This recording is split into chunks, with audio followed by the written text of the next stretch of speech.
I think the thing that blows you away most about England's training really is the training base itself, the Urca base. If you look around, it's just absolutely fantastic, so picturesque. It's got the sea, it's got mountainside, palm trees in the background. I cannot imagine that there's a more picturesque, more beautiful, more stunning, striking training ground in the whole of the world, basically. England really have struck gold here.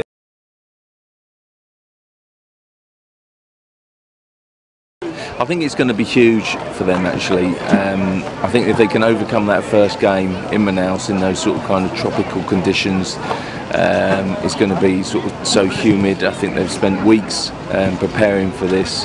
That's going to be the biggest challenge. I think generally when they play in other areas of Brazil, I don't think it's going to be as challenging. I think it's going to be tougher than they're used to.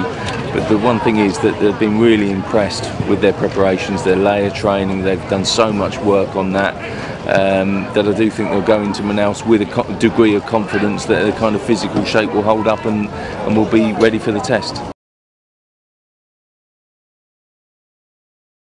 Oxlade-Chamberlain seemed to be walking around quite normally without a knee brace, so that's encouraging. Obviously not taking part today, but that's a really good sign. I'm sure he'll be out the first one, possibly 2 games, but I just think that all our eyes really on kind of whether he plays Raheem Sterling or not on Saturday. I think he, so far, I think has done enough in training to convince Roy Hodgson of his quality and of his ability, obviously, but it's really a question of whether he will be able and sort of maybe take a bit of a gamble on whether to start him or not. If not, maybe Milner comes into the equation on that one really to do a little bit of a job, I think, perhaps on Perla.